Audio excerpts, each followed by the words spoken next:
Spent 10 years in the Marine Corps, 4 years working with the Air Force as a civilian, doing experimental testing on aircraft. Since my Marine Corps days, I was a pilot in the service and a fighter pilot, and fought in World War II after the latter part of World War II and the Korean War conflict.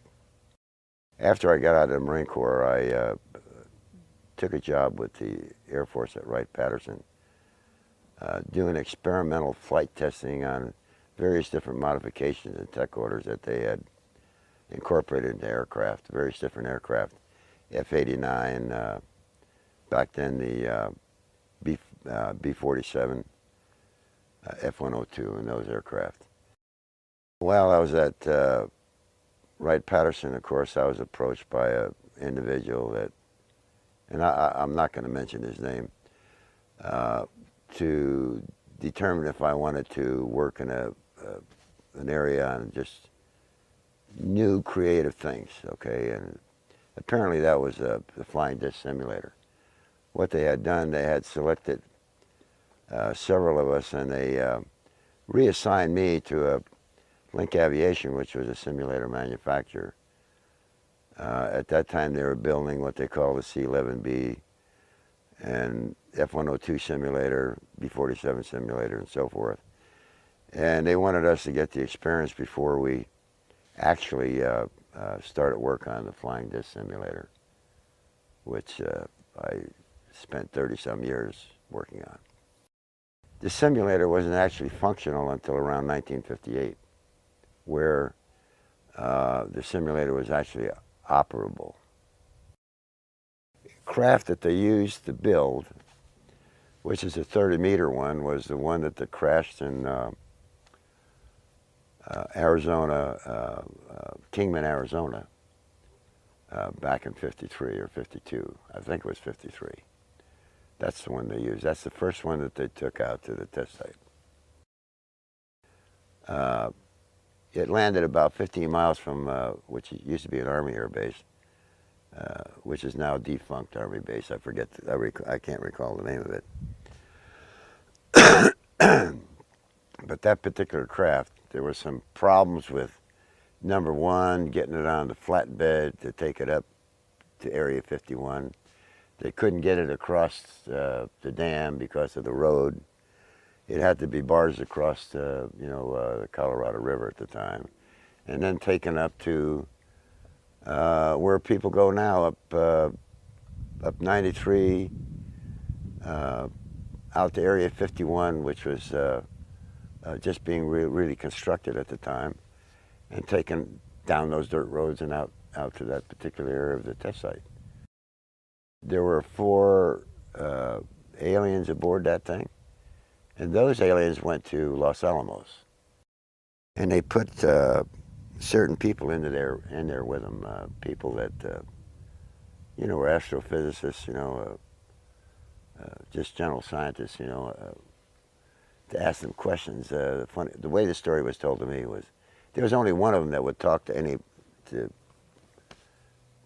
of these scientists that they put in the lab with them. Only one of the aliens. The rest wouldn't talk to anybody, or even have a conversation with them. First they thought it was all ESP, or what do I want to say? Telepathy? Yeah, mental telepathy. But most of that is kind of a joke to me, because they actually speak, maybe not like we do, but they actually speak and can converse. The difference between this aircraft or this disc and other discs that they had looked at was that it was much simpler design. In the simulator, there was one big thing different. The thing that, like Lazar calls the reactor, okay, we didn't have a reactor. We had a space in a thing that looked like the reactor, but that wasn't the thing we operated the simulator with. We operated with 6 large capacitors that were charged with 1,000,000 volts each. Say there were 6 million volts in those capacitors. They're largest capacitors ever built. these particular capacitors, they last for 30 minutes, so you could get in there and actually work the controls and do what you had to get the aircraft or get the simulator, the disc to operate. Okay. Actually, when it was operable, it would lift off the ball about a certain amount of there was a dimension there that we had that it actually lifted up, and it could actually turn, you know, a certain amount of degrees left to right or whatever. In a simulator now, you'll notice that there are no seat belts, right? And the same thing with the actual craft, no seat belts. You don't need seat belts, because when you fly one of these things upside down, there's no upside down like in a regular aircraft. You just don't feel it. You have your own gravitational field right inside. So if you're flying upside down, to you, you're right side up. There weren't any windows. The only place we had any visibility at all, and it was done with cameras or video type things at that time, was in the turret section. It takes a lot of time because of the area and the smallness of it. Just to raise your hand, it becomes complicated. You have to be trained with your mind, you know, to accept what you're going to actually feel and so there's some experience. Perceptual distortion. There's a lot of distortion, yeah. Yeah. Seeing, just moving about, after a while, after you get used to it and all, and you do it, it's simple. You got to know where everything is, you know, and you got to understand what's going to happen to your body. It's no different than, you know, accepting the G-forces, you know, when you're flying a aircraft or coming out of a dive, you know, and that kind of thing. It's a whole new ballgame. Did our flight crews ever take one of these discs out into space? You know, I don't know that. I don't really know that. I'm sure they have. I'm saying it probably took a while to train enough of the people or sufficient time. The whole big problem with this, with the disc, is that it's so exacting in its design and so forth, and it can't be used, say, it can't be used as a like we use aircraft today with dropping bombs and you know, having machine guns, you know, in the wings and that kind of stuff. The design is so exacting that you can't add anything. You can't. It's got to be just right. There's a big problem in the design of where things are put. Say, you know, where the center of the aircraft is and that type of thing. Even the fact that we raised it 3 feet so the taller guys could get in and stuff. The actual ship was extended back to its original configuration, but actually raised.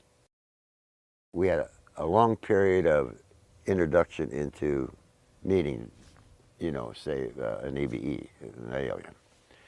And I called him J-Rod. Of course, that's what they called him, but that wasn't his, you know, I don't know if that was his real name or not, but that's the name that the linguist gave him, you know. So he knew J-Rod, you know. And I did draw a sketch of him when he was, before I left him in a meeting, but, and I provided it to some people, but that was my impression of what I saw. He'd sound just like, if you spoke, he'd sound like you. You know, he's like one of the, you know, a parrot, you know, but he'd try and answer your question, you know. A lot of times you'd have a hard time understanding, you know, because if you didn't put it on paper and explain yourself, half the time he couldn't give you a good answer. Well, the preparation was, you know, basically going through. First of all, I went through all of the different nationalities in the world, right? Just, you know, these whatever, you know. Human nationalities. Yeah, human nationalities, you know. Then they got into going into other forms of life, even down to, animals and that type of thing. And the fact that, this J-Rod had, his skin was pinkish, but a little bit rough, and that kind of stuff. Not horrible looking, or to me he didn't look horrible looking. Some of the guys, that was in the particular groups that I was in, they never even made it, as far as I was concerned. When they gave you the psychological question, I just answered them the way I felt, and I had no problem, And that's what they wanted to know, if you'd become, like, hey, here's an alien, he's from here, and I don't know what, one of those kind of things, But it never bothered me, it didn't amount to much. So what kind of scientific advice he would give the crew that was building or back engineering these? Basically, it was only engineering advice or science advice.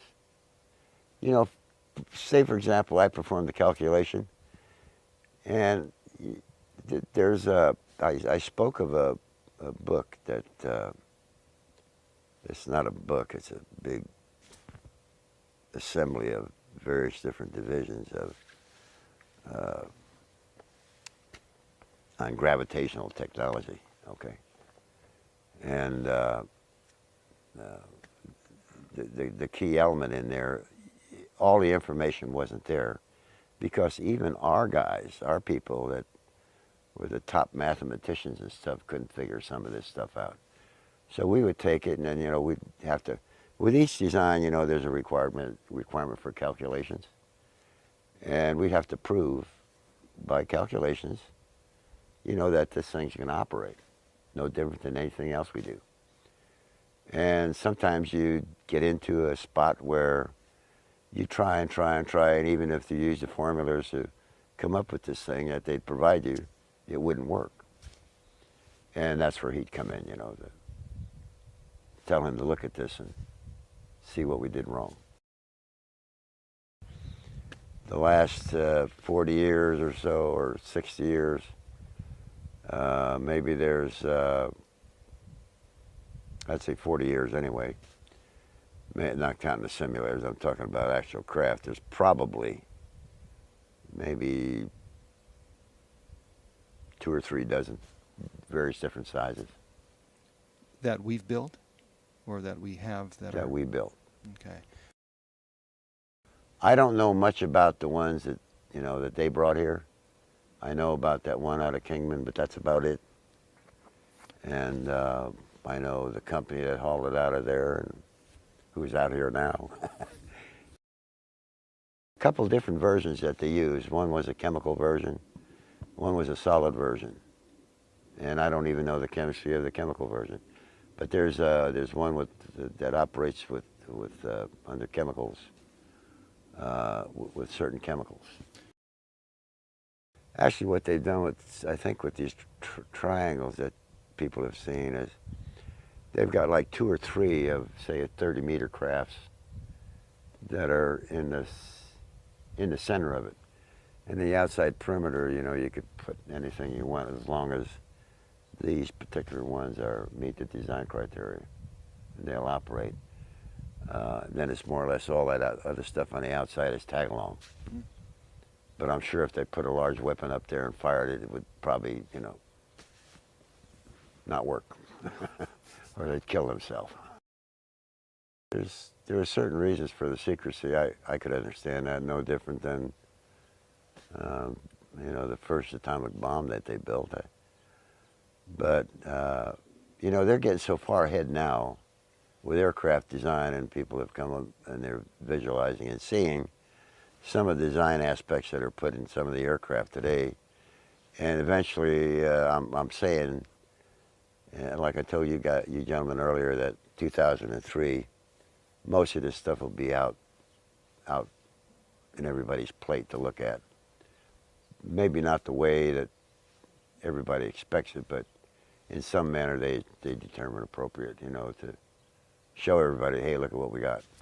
So you you know, big think surprise. this is the year 2000 that we're doing this interview. So you think within 3 years that the public will be told I something said about this years ago, 2003. And the reason why I said that, the document I signed ends in 2003. And you're not the only one that signed. And I'm not the only one. Yeah. See, this, I call it FOGIT, or that's what they call it, fundamentals of gravitational, you know, techniques basically. But it's a volume. Now, I'm sure that manual now is just expanded. We're no different than anything else that they build for design criteria, because anything we do today, we have to have a design criteria manual, you know, and they put all the information in that. And if you ever get